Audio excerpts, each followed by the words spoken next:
معراج کی بات کرنے کا تو اب وقت آیا ہے، اس لیے کہ معراج کا سارا واقعہ تو مسجد اقصیٰ کے گرد گھومتا ہے۔ سبحان الذی اسریٰ بعبدہ لیلا من المسجد الحرام الی المسجد الاقصیٰ۔ حضور نے معراج کی رات مسجد اقصیٰ میں نماز پڑھائی تھی، اور ایک بار پھر سے طیبہ سے فلسطین میں آ، راستہ دیکھتی ہے پھر مسجد اقصیٰ تیرا۔ ایک بار حضور گئے تھے مکے سے مسجد اقصیٰ، اور پھر حضور فرماتے ہیں جب میں واپس گیا نا تو کفار نے جو کہ مسجد اقصیٰ دیکھی ہوئی تھی تو مجھ سے پوچھنا شروع کر دیا کہ مسجد اقصیٰ کی کھڑکیاں کتنی ہیں، دروازے کتنے ہیں، پلر کتنے ہیں۔ جب انہوں نے سوال جواب کیے تو حضور فرماتے ہیں کہ رب کریم نے مسجد اقصیٰ کو اٹھا کے میرے سامنے رکھ دیا۔ میں دیکھتا جاتا تھا، بتاتا جاتا تھا، کہہ لوں بات کر لوں۔ ایک دفعہ حضور مکے سے مسجد اقصیٰ آئے، اور ایک دفعہ مسجد اقصیٰ میرے نبی کی زیارت کے لیے مکے گئی، حضور کی زیارت کے لیے مکہ شریف گئی۔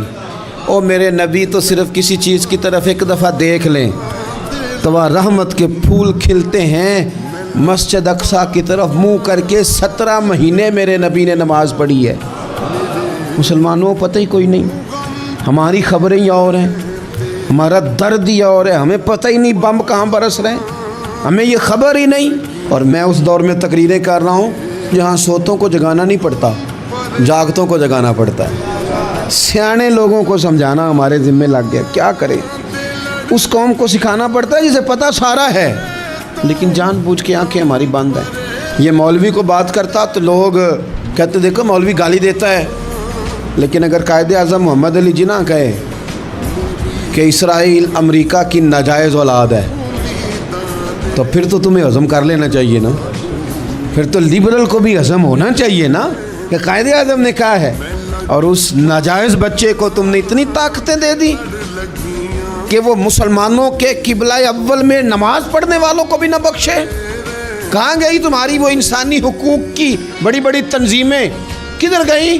اور میرا پاکستانی میڈیا سے بھی سوال ہے، چند دن پہلے سیالکوٹ میں ایک واقعہ ہوا، ناانصافی ہو گئی جی، ناانصافی ہو گئی جی ایک بی بی کے ساتھ۔ ہر بندے نے شور مچایا، بڑے بڑے طوفان اٹھتے ہیں، کیوں ہوا جی کیوں ہوا؟ تو مسجد اقصیٰ کی توہین ہو گئی تو پھر طوفان کیوں نہیں اٹھا؟ ٹاک شو کیوں نہیں ہوئے؟ بحثیں کیوں نہیں ہوئی؟ میں اس موم بتی مافیا کا کیا کروں؟ ان لبرل لوگوں کا کیا کروں؟ ان کے سپورٹروں ووٹروں کا کیا کروں؟ ان سیاسی جماعتوں کے کارکنوں کو کیا نام دوں کہ جو ان فضول بحثوں میں تو وقت ضائع کرتے ہیں، اور وہ مسجد اقصیٰ جس کے بارے میں میرے نبی پاک صلی اللہ علیہ وسلم سے ایک صحابیہ نے پوچھا تھا، یا رسول اللہ مسجد اقصیٰ میں نماز پڑھنا کتنا کو بہتر ہے باقی نمازوں کے مقابلے میں؟ تو حضور نے فرمایا 1000 گنا بہتر ہے۔ بی بی عرض کرنے لگی سونیا میں جا تو نہیں سکتی، دل بڑا کرتا ہے۔ تو حضور نے فرمایا جا نہیں سکتی تو وہاں تیل ہی بھجوا دے، جس میں حاضری لگوانے کی حضور بات کریں جس مسجد میں۔ اور نبی پاک علیہ السلام نے فرمایا خاص کر کے سفر کرنا ہوا تو 3 مسجدوں کے لیے کرنا، ایک مسجد حرام بیت اللہ کے لیے، ایک مسجد نبوی کے لیے، اور تیسرا مسجد اقصیٰ کے لیے۔ Subscribe to my channel. Subscribe to my channel. Subscribe to my channel.